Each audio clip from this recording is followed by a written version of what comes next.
Hello, salut à tous, aujourd'hui on parle d'un film comédie musicale, évidemment, un film dont on a un petit peu entendu parler mais sans plus, qui a été présenté à la Mostra de Venise, Le Testament d'Anne Lee avec Amanda Seyfried. Si c'est une comédie musicale, c'est aussi un biopic, ça raconte une histoire vraie, celui d'Anne Lee, jouée par Amanda Seyfried, qui est la fondatrice d'un mouvement religieux aux États-Unis au XVIIIe siècle, le mouvement des Shakers. On les appelait comme ça parce que lors de leur prière, ils tremblaient, et donc ça raconte l'histoire de cette femme, cette communauté religieuse. Bon, elle n'a pas eu une vie facile, et c'est un des sujets du film, c'est comment elle va réussir à aller mieux grâce à cette communauté, grâce à cette foi et à son amour pour Dieu. Voilà, déjà le sujet n'est pas hyper accessible, et c'est pour ça que je suis un petit peu mitigé par ce film. Je trouve qu'il n'est pas clair dans ses intentions, on ne sait pas si ça parle vraiment de cette femme, de comment la religion lui a permis d'aller mieux, ou si ça parle plus globalement de cette communauté religieuse et de la foi en général. J'étais un petit peu entre deux pendant tout le film, je ne savais pas où il voulait en venir, mais le film est plutôt bien mis en scène. Le gros point positif, c'est évidemment Amanda Seyfried qui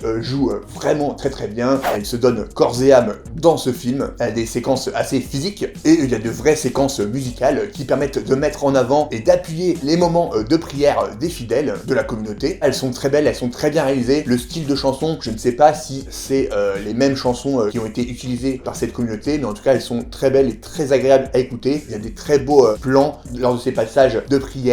C'est globalement pour ça que les séquences musicales sont utilisées. Il y en a peut-être une ou deux qui servent à l'histoire, ils ne sont pas vraiment des séquences où on voit des fidèles prier Dieu, donc c'est plus un film musical qu'une véritable comédie musicale, je dirais, mais c'est très intéressant de voir comment ces séquences musicales sont utilisées. Sinon, pendant les plus de 2 heures de film, je suis un petit peu resté sur ma faim, et c'est bien dommage parce que j'avais très hâte de découvrir ce film, et j'avais très envie de l'aimer, mais je ne suis vraiment pas rentré dedans.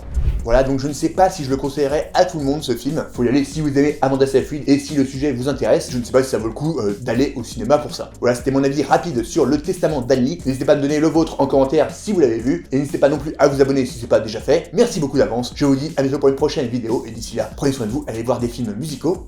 Ciao.